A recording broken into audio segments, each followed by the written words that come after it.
গোলাপী নামে একটি মহিলাকে দিয়ে হানি ট্র্যাপ করা হয় বাদশা নামে এক ভদ্রলোককে।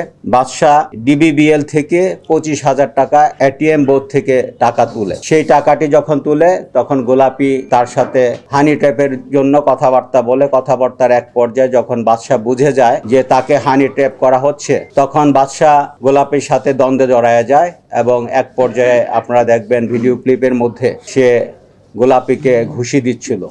যখন গোলাপীকে 2টি ঘুষি দিল, এর মধ্যে পিছন থেকে আগের থেকে উৎপেতে থাকা গোলাপীর যে সহচর আরও 6-7 জন চাপাতি হাতে এই বাদশাকে পিছন থেকে কূপ দিতে থাকে। এলোপাতারি যখন কূপ দেয় বাদশা তখন পালিয়ে যায়।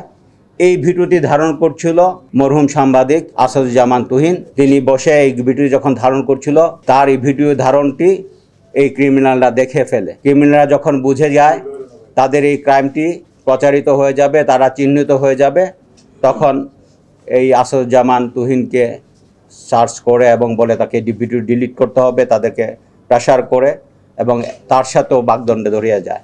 এক পর্যায়ে তাকেও তার উপরও আক্রমণ চালায়। সে দৌড়ে গিয়ে একটা মুদির দোকানে যায়, সেখানে গিয়ে তাকে উপর কুপিয়ে হত্যা করে। আমরা এই হত্যার নিন্দা জানাই এবং আমরা এটির জন্য পুলিশ প্রশাসন থেকে আমরা সত্যি এটির জন্য আমরা খুবই দুঃখিত। এটি আমাদের কিছুটা হলেও ব্যর্থতা অবশ্যই আছে।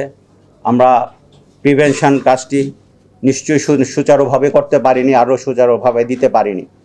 আমরা এরপরে চেষ্টা করেছি ভিডিও ক্লিপ দেখে আমরা তাদের ক্রিমিনালকে চিহ্নিত করতে।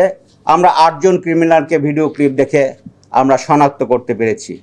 এই 8 জনের মধ্যে রয়েছে কেটু মিজান, যাকে আমরা গ্রেপ্তার করেছি। এই কেটু মিজানের নামে এর আগেও 15টি মামলা রয়েছে। আর যিনি হানি ট্র্যাপ করেছে তারই স্ত্রী পারুল আক্তার ওরফে গোলাপী, তাকেও আমরা গ্রেপ্তার করেছি। ভিডিও ক্লিপে যাতে দেখা গিয়েছে আলামিন 21, তার বিরুদ্ধে 2টি মামলা রয়েছে। স্বাধীন, তার বিরুদ্ধে 2টি মামলা রয়েছে। শাহজালাল ওরফে পিতা হানিফ, তার বিরুদ্ধে 8টি মামলা রয়েছে। ফয়সাল হাসান সাব্বিরের বিরুদ্ধেও 2টি মামলা রয়েছে। এই 7 জনকে আমরা গ্রেপ্তার করেছি। আরেকজন ভিডিও ক্লিপে দেখা যায় নীল জামা পরা আরমান, তাকে আমরা খুঁজছি, আমরা গ্রেপ্তার করে ফেলব।